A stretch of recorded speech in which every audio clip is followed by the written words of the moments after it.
Hola, ¿qué tal están? Saludos, bienvenidos a este Aragón a Debate. Es miércoles 9 de abril de 2025. Hace una semana que el señor Trump anunció ese día de la liberación. A partir de entonces ya sabemos lo que se ha desatado en esta guerra comercial.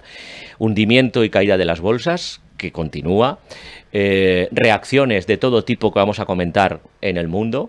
Comentaremos también con nuestros invitados, claro, cuáles pueden ser las consecuencias, no solo para empresas, sino también para los ciudadanos, y lo que pueda traernos, ya digo, el futuro más inmediato, que con Trump lo que sabemos es que es impredecible. Y lo vamos a analizar, como me gusta a mí decir, con expertos en economía y con bisturí, entrando a fondo. Juan Rollo, ¿qué tal? Buenas tardes, bienvenido. Muy buenas tardes, Vicente. Muchas gracias por la invitación. Luis Antonio Sáez, buenas tardes. Hola, buenas tardes. Mira, os voy a pedir una intervención inicial por donde queráis, porque ya estamos en la entrada en vigor de alguna manera de esos aranceles. Simplemente voy a añadir lo que ha dicho este señor del pelo naranja, lo último que ha dicho, aunque sea malsonante: me besa en el culo el mundo, ha dicho, porque vienen ya, ha dicho, 70 países a negociar, como diciendo, esa patada que di en el tablero, ahora vienen a mí, ¿no?, a pedirme negociación. Pero podéis comentar para empezar, porque luego hay muchos temas, por donde queráis, Juan. Pues si además del fondo se pierden las formas, yo creo que esto ya es no es el día de la liberación, es el día de la aniquilación. Esto es una destrucción masiva para todos, en donde al final es un disparo en el pie. La verdad es que las formas de este hombre son absolutamente impresentables. Yo no sé qué puede pasar por la cabeza de esta persona, ocupando el cargo que ocupa, porque mira, que lo haga él a nivel personal con sus empresas, pues puede ser pero en fin, siendo el presidente de la nación más poderosa del mundo, que lleve a cabo, pues desde luego, en fin, no sé ni qué pensar. Si esto lo hubiera hecho Biden, pues desde luego, pues en fin, se pondría, en fin, y es absolutamente desastroso. Tú hacías muy bien alusión, ¿no? No solamente es un problema para las empresas, es un problema para los consumidores, para los ciudadanos europeos, mundiales, y por supuesto también para los americanos, porque al final este boomerang no es solamente una margen de negociación, es una destrucción del sistema como lo entendemos, del libre mercado, en donde al final la asignación eficiente de recursos proporciona a los consumidores aquellos bienes y servicios más óptimos y que son más baratos y más eficientes para ellos, y esto dinamita totalmente las reglas del mercado. Estamos rompiendo la baraja, pegando una patada al tablero, y desde luego es algo absolutamente catastrófico para la economía mundial. Luis Antonio. Sí, a modo de introducción, como me imagino que iremos luego concretando, pero sí, de alguna manera yo creo que lo empezaba ya también Juan, ¿por qué sucede esto, no? Y claro, es un tipo de política que con diferentes estilos, pero coincide en una política de impacto, muy gestual, histriónica, casi exagerada, que no es el debate de las ideas, ¿no? Porque si esa exigencia que tiene de bravuconería fuera acompañada de un razonamiento, dirías, pues bueno, la de aquel, ¿no? Pero es muy gesticulante, y yo creo que, aunque tiene varias versiones estos populismos, tienen una semilla que es un poco, son políticos que proceden de la televisión, de la pantalla, ¿no? Sí. El de un reality show, ya que hemos visto otros como las pantallas, las televisiones les han servido de palanca para llegar a una gente en la que es más el mensaje rápido, instantáneo, sí, que el razonamiento, la discusión, la predisposición a colaborar, ¿no?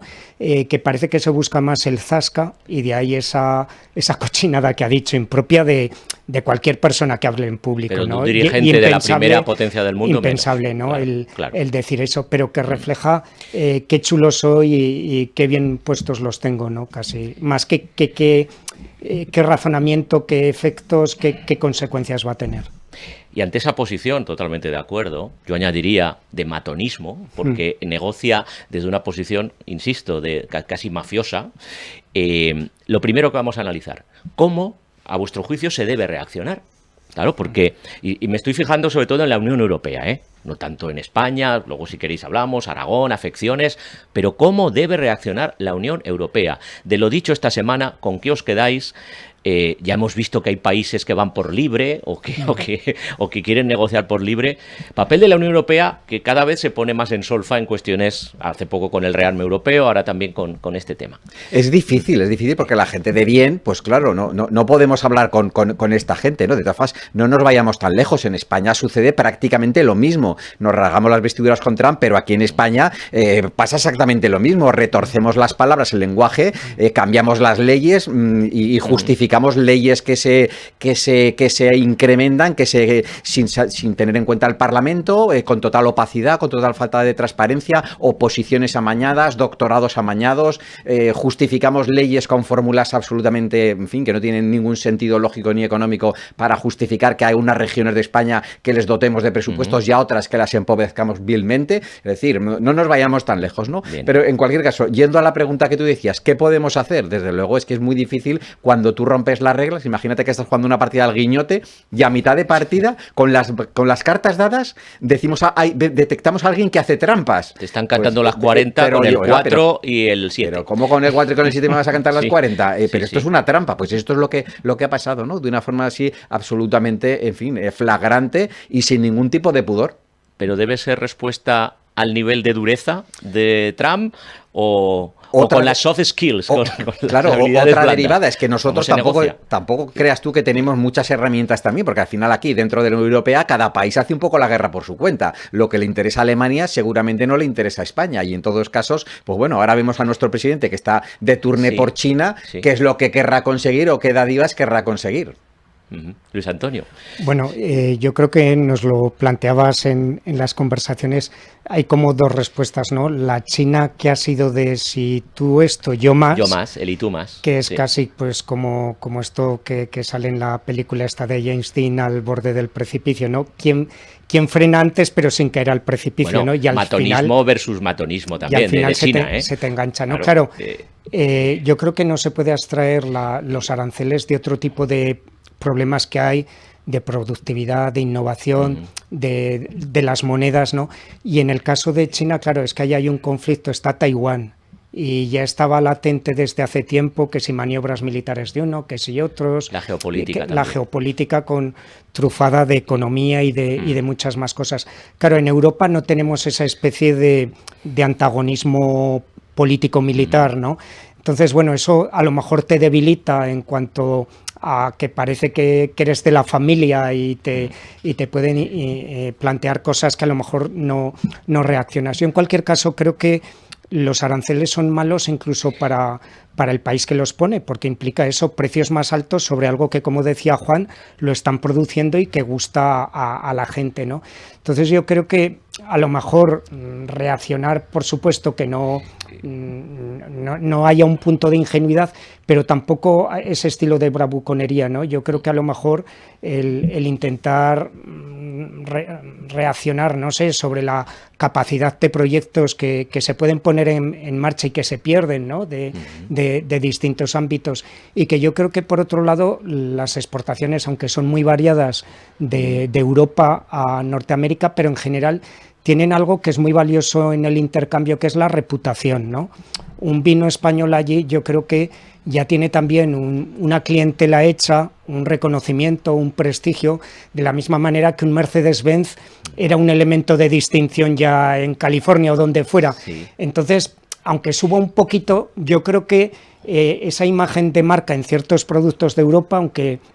Entonces, bueno, yo creo que hay una serie de bazas que hacen que a lo mejor una estrategia más suave, como tú decías, sí, que una estrategia dura fuera interesante, al menos como club. Igual luego individualmente cada uno tenga su área de juego, ¿no? Claro. Yo solo un matiz, Luis Antonio, por entrar un poco en el debate también. Sí. En España, en Europa a lo mejor no, pero en España tenemos un problema. Es que tenemos un vecino que se llama Marruecos, y que también parece ser que tiene información sensible de nuestro presidente. Y también esa manera también de negociar, hemos visto también lo que pasa también con muchas crisis migratorias, un eufemismo también para determinar otro tipo de cuestiones que también son sociopolíticas, también pueden influir. Ojo que Estados Unidos es muy amigo de Marruecos. Ojo que a ver qué pretensiones tiene también el dictador de Marruecos, a ver cómo se fraguan ese tipo de alianzas, y España está en medio, en manos de quien estamos en Madrid, y con muchas cuestiones pendientes. Efectivamente, yo estoy de acuerdo con Luis Antonio en el sentido de que las personas que somos elegantes no tenemos que perder la elegancia y tenemos que seguir manejando, pero precisamente esa es la baza con las que cuentan aquellos políticos que no son elegantes y que tratan de, en fin, de arrimar siempre a su sardina sin intentar negociar, ¿no? Ellos van a políticas de máximos, aunque sean absolutamente inasumibles, pero bueno, ellos al final piensan que perder es ganar, ¿no? Aunque efectivamente, como muy bien decía también Vicente, uno de los principales perjudicados de estas cuestiones van a ser los propios consumidores norteamericanos. Por dos motivos. Primero, por el que el consumo se va a encarecer, como muy bien decía Luis Antonio, y segundo, porque los americanos, una gran parte de sus ahorros están invertidos en bolsa. Si Donald Trump yo creo que es la primera crisis bursátil autoinfligida, sí, pues sí, el primer perjudicado es el consumidor, el ahorrador, el ciudadano de a pie norteamericano. Aparte lo que van a opinar ahora las grandes multinacionales norteamericanas, los de lo que han tienen que perdido. estar tirándose de los pelos, pero el ciudadano de a pie, que es el que nos importa, ese realmente tiene que estar horrorizado, porque su consumo depende también de su sensación de riqueza, y su sensación de riqueza viene de la valoración de su patrimonio invertido en bolsa. Voy a venir un poco a Aragón.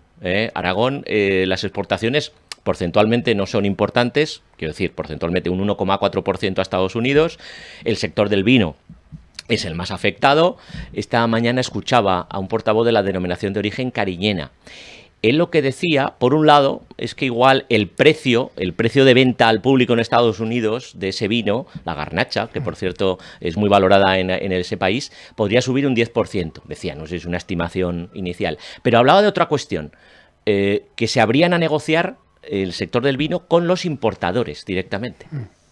Bueno, al final, este tipo de problemas tan caóticos lo que te obliga directamente es convertir un riesgo en una oportunidad. Estamos de acuerdo. Es decir, al final, las amenazas de lo que se trata de ser capaz de asumirlas y convertirlas en fortalezas. Esto, Luis Antonio, en teoría, en la teoría de las grandes escuelas de negocios y de nuestra propia Universidad de Zaragoza, está muy bien. En el papel, el PowerPoint lo aguanta todo. Ahora vete a buscar nuevos clientes, vete a ser más productivo, vete a conseguir mantener esos márgenes, a pesar que tienes este shock de oferta que te da, en fin, y no todas serán capaces de sobrevivir. Y en Aragón, que tenemos un sector vinícola que es súper potente, que es emblema de nuestra propia región, pues desde luego va a tener un sufrimiento y un dolor importante. Y añado, ya te dejo Luis Antonio, lo de los nuevos mercados, que estos días se dice, es que esto no es bala de la noche a la mañana, encontrar nuevos mercados, ¿no? No es fácil. No, sin duda que se dice el capital relacional, ¿no? Los vínculos tanto con proveedores cualificados como esa clientela que te responde, ¿no?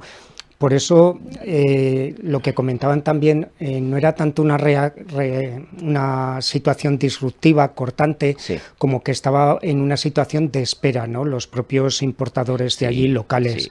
Entonces, bueno, eso parece que también la calma siempre viene bien y en estos momentos de mudanza, pues bueno, estar así, ¿no? No tomar decisiones que puedan luego verse contradichas. Pero luego hay sectores que, como tú bien apuntabas, el vino, los márgenes suelen tener una cierta capacidad para interiorizar, que ojalá no se tuviera que dar, pero que admiten, mientras que otros productos que no tienen esa capacidad de diferenciación, o sea, un vino, denominación de origen, de estas características y añadas, no se puede sustituir por otro chileno, son distintos, ¿no? Mientras que un aluminio no tiene esa caracterización de marca.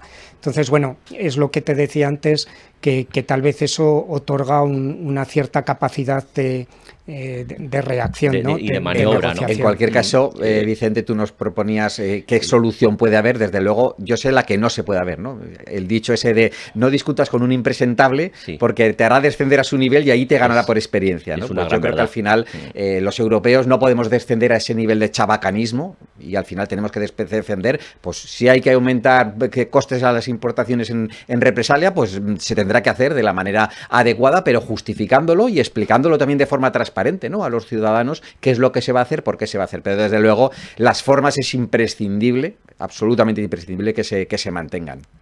Bueno, hay otra cuestión que yo creo que es de psicología, ¿no? Algo aludía Juan, pero distinta, que es cuando en un grupo hay muchos gallos en el gallinero, muchos macarras, mucha gente encantada de conocerse, ¿no? Y lo hemos visto ya, creo que fue ayer Elon Musk frente a Peter Navarro, ¿no? Las flores que se han echado entre uno a otro, pues lo podemos ver en otros ámbitos, que a veces se dice el buen entrenador es el que maneja la psicología, y en este equipo pues Trump, que a lo mejor podría hacer, tampoco parece que es alguien con mucho a mano izquierda para saber ese grupo. Entonces, entre ellos mismos están aflorando unas contradicciones tan evidentes, porque la inteligencia pues al final se manifiesta de muchas maneras. Entonces, es decir, bueno, en mi industria del automóvil, aunque yo sea una de las personas más innovadoras a nivel mundial, necesito los insumos del otro. Entonces dices, bueno, todos ensamblamos, todos cogemos ideas de alguien, nadie estamos en el Génesis descubriendo nada, ¿no? Y eso tiene un mérito bastante grande, pero claro, frente a alguien como Navarro, pues que utiliza un algoritmo y lo aplica tal cual del paper directamente a eso, sí, pues pasan estas barbaridades. Veremos qué ocurre también con el aceite de oliva, que es otro producto, creo que es el mayor importador del mundo, Estados Unidos, de aceite de oliva. Por eso quería hablar Meloni también con, claro, competidor de España, ¿no? En cierta manera. Por cierto, esto ha sido un terremoto, valga la metáfora. ¿Qué os preocupa más de las réplicas del terremoto ahora mismo? Caída del PIB, inflación, hay quien ya aventura una posible recesión. ¿Qué os preocupa más de esas réplicas, de esas consecuencias, ¿no? Qué duda cabe que una recesión está a la vuelta de la esquina. El tema de la inflación, claro, dependerá siempre de esas dos fuerzas, ¿no? Esta fuerza, por supuesto, es negativa. Desde luego, replantea también las opciones tanto del Banco Central Europeo como de la Reserva Federal. Más presión tiene la Reserva Federal, porque además, bueno, pues viene de la administración antigua, Jerome Powell, y desde luego, al final, la inflación va a estar ahí en entredicho y por lo menos la política de reducción de tipos de interés, pues se va, bueno, no sé si a estancar o por lo menos a ralentizar, ¿no?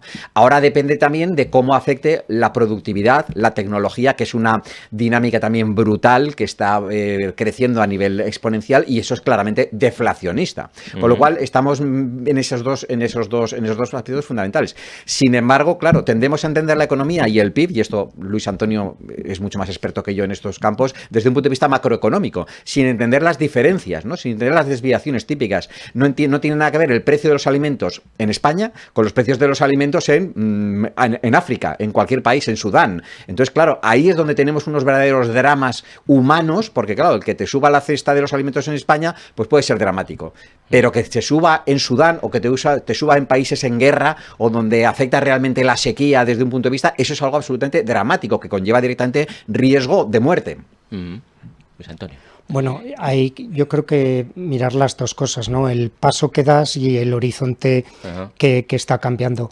En la cuestión cíclica, pues hay cosas que vamos a ver enseguida, inflación, la paradoja de que el dólar va a seguir apreciándose, quiere que siga siendo moneda de reserva, lo cual le desequilibra en generar un déficit público fácil de financiar y un déficit comercial también, ¿no? Entonces, y eso es importante, que sobre todo las bolsas pues lo amplifican. Tú hablabas de terremoto, y es un sismógrafo, yo creo que con una sensibilidad muy grande. Pero luego está la cuestión de largo plazo que a mí me parece muy grave, que es ese retorno ya desenmascarado, que de hecho Trump subió ya los aranceles, Biden los ajustó todavía más al alza y ahora ya ha venido en plan... Pero es esa vuelta al nacionalismo, que yo creo que es algo que hay que domesticar. O sea, todos tienes unas raíces, pero simultáneamente tener buenas raíces no es óbice de tener buenas ramas, de tener buenos puentes, de hacer buenas mezclas con otro, ¿no? Entonces, esto de la cantera y los fichajes... pues está habiendo un cambio de paradigma de fondo y de forma, ¿no? De fondo muy nacionalista, que lo vemos anti-inmigración, cuando lo bueno de Norteamérica es capaz de atraer a los mejores talentos en universidad, en béisbol, en baloncesto y en lo que fuera, ¿no? Sí, vamos a la historia, país de emigrantes. Sí. Entonces, el nacionalismo, pero también un cambio de paradigma de lo que decíamos de hacer política, de que en este mundo posmoderno, a puro de decir que casi no hay nada cierto o nada objetivable, como todo vale, pues le damos primacía al que tiene más decibelios, al que se maquilla con tan mal gusto o de forma a su favor todas estas cosas, ¿no? Y hoy estamos en un tiempo en que esas apariencias todavía pueden, ya no hay que recurrir al Velázquez o a Goya, sino que tú mismo te puedes hacer de ti mismo un galán. No sé si te ha traicionado el subconsciente, Luis Antonio, pero he dicho una palabra que me ha encantado, que al nacionalismo hay que domesticarlo. Sí, y hay que domesticar algo porque es salvaje. Y lo salvaje es lo contrario a la civilización. Y yo creo que todos pensamos que queremos estar en un mundo civilizado, no en un mundo salvaje, en la ley de la selva, en la ley del más fuerte, ¿no? Y tan solo un pequeño matiz. Yo creo que la clave no es la inmigración, la clave es la inmigración ilegal, la clave descontrolada. La inmigración, claro que todo el mundo queremos talento, claro que todo el mundo queremos, pero de una manera regulada, coherente y que sea perfectamente asumible. Plan de ayudas del gobierno de España, de Sánchez. Todos esos miles de millones que luego cuando ves la letra pequeña, pues ayudas directas, yo creo que no llegan a un tercio. Sí, créditos, ICO, etcétera, etcétera, todo a devolver. Uno también, y os dejo ahora lo que ha dicho Azcón aquí, cree que tiene que haber unidad, que tiene que haber un pacto, que la responsabilidad es del gobierno de Sánchez, pero que hay que arrimar el hombro, decía, en una situación como esta. Todos sabemos cómo está el patio, casi el demonipodio de la política nacional. Es que yo creo que aquí yo entiendo la labor de determinados políticos, pero claro, es que no hay que ser ingenuos, es decir, hay que saber con quién estamos hablando. Con alguien que cambia de opinión, que miente sistemáticamente, es que no sé yo, es que es difícil. Cuando pides unidad, cuando hay regiones de España que es que quieren destruir España y quieren construir su propio reino de taifas. Y que hoy han pedido el 25% de las ayudas. Claro, pues es que ¿qué haces? ¿Sabes? Eso es que es difícil. Yo creo que, claro, yo entiendo la política, que es el arte de gobernar, pero claro, es que nos pidan ingenuidad a los ciudadanos, pues yo creo que es difícil. Luis Antonio. A ver, yo creo que en estas medidas pues es como cuando tienes un problema, hay como una especie de analgésicos o de terapias de choque que dices, bueno, pues tienes fiebre y una ducha fría, ¿no?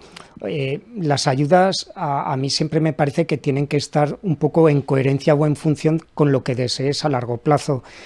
Si esto significa que a lo mejor empresas zombies, empresas que tal vez esto las remate, pero había unas causas de fondo que ya las hacían poco competitivas, pues se les va a insuflar algo que no necesitan, ¿no?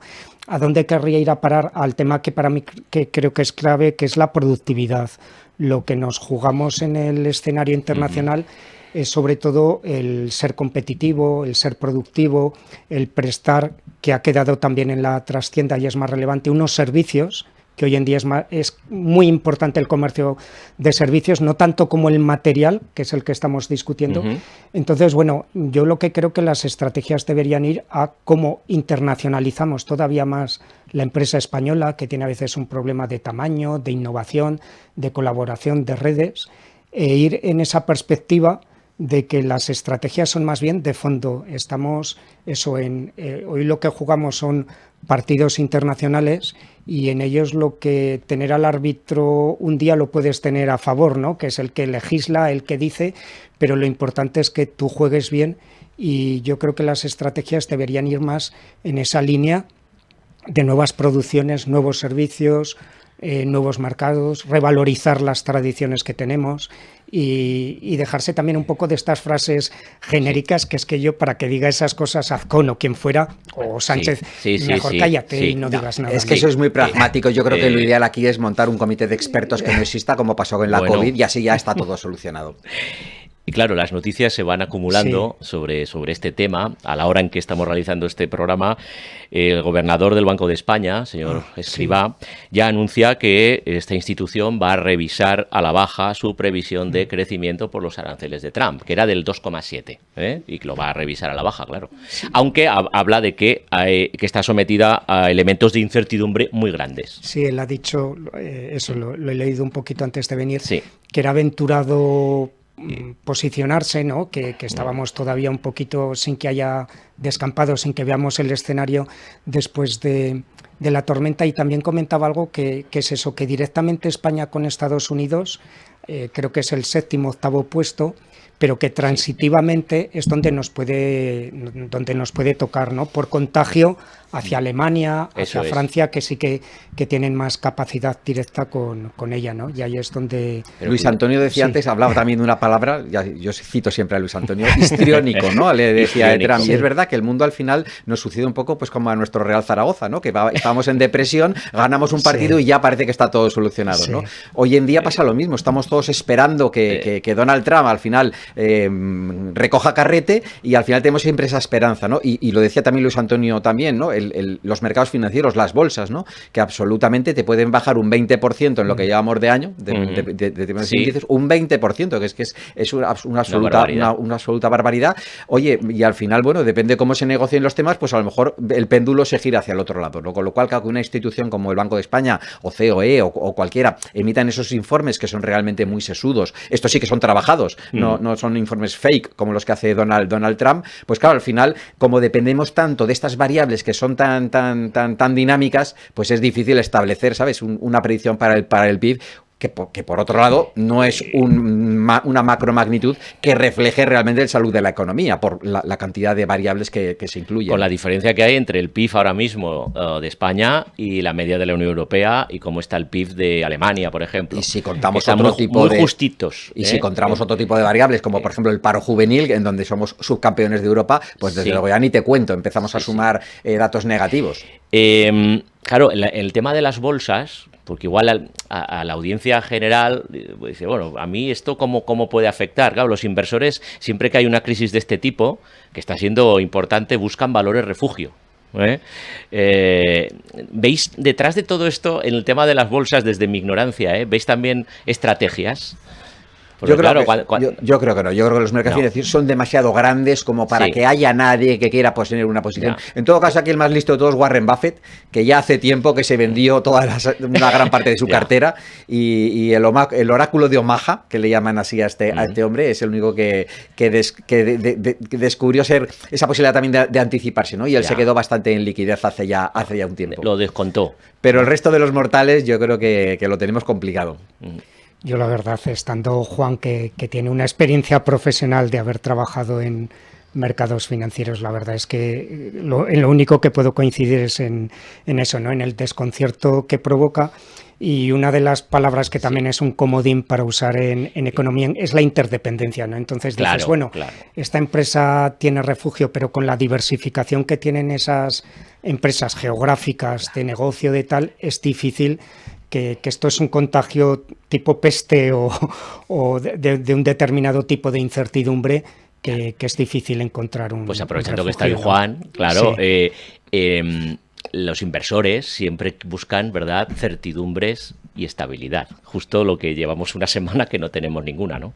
Esa es la clave. Totalmente. Por eso al final cada vez más estrategias de capital riesgo, en donde al final lo que haces es renunciar aparte a liquidez de esas inversiones, ¿no? Frente a, pues tener una rentabilidad más visible y un riesgo pues menos volátil, ¿no? Son las que cada vez más entre los grandes inversores están, y los pequeños inversores también, ¿no? Que cada vez se van haciendo este tipo de estrategias, ¿no? Frente a aquel universo cotizado en bolsa que la verdad es que recibe una volatilidad que no todos los perfiles de ahorradores, de inversores son capaces de acometer. Y en cualquier caso, pues al final la liquidez, la cuenta corriente, el plazo fijo, la letra del tesoro, los pagarés de empresa a corto plazo, ¿no? Son aquellas herramientas que en momentos de certidumbre, pues parece que nos ofrecen una rentabilidad escasa, pero es precisamente en estos momentos en los que tener esa liquidez, pues por lo menos posibilita que puedas tomar nuevas posiciones o por lo menos puedas, en fin, salvaguardar tu cartera de esa volatilidad tan extrema que estamos viviendo. Y otra noticia que nos llega, que nos va a sorprender: China contraataca a Trump y sube otro 84% los aranceles a Estados Unidos. Lo que decíamos antes, ¿verdad, Luis Antonio? Del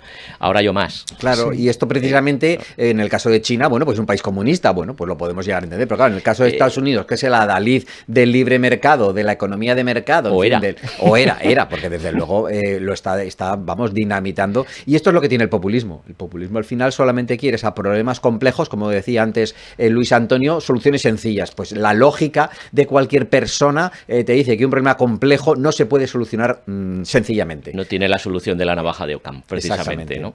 Claro, hay aquí una cuestión, que hay unas elecciones intermedias Y claro, una de las cosas que se va a notar es en los precios, ¿no? Porque los aranceles no dejan de ser un impuesto al consumo y además regresivo, porque lo paga, y normalmente lo paga más la clase media y baja, porque tiene que hacer esas compras básicas, ¿no? Entonces, bueno, también habrá gente que, aparte de que esos ahorros en bolsa vea cómo se diluyen, también esté pensando yo, bueno, ¿qué gano yo aquí, no? Si al final los precios me están resultando mucho más caros, los juguetes, mil cosas, ¿no?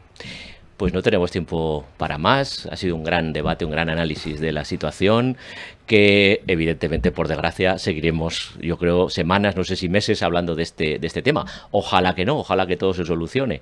Pero, en fin, tenemos dudas, somos escépticos por precisamente el mandatario que está al otro lado del Atlántico. Juan Royo, Luis Antonio Sáez, muchas gracias por estar con nosotros. Muchas gracias. Gracias a ustedes por su atención. Se quedan con la mejor programación.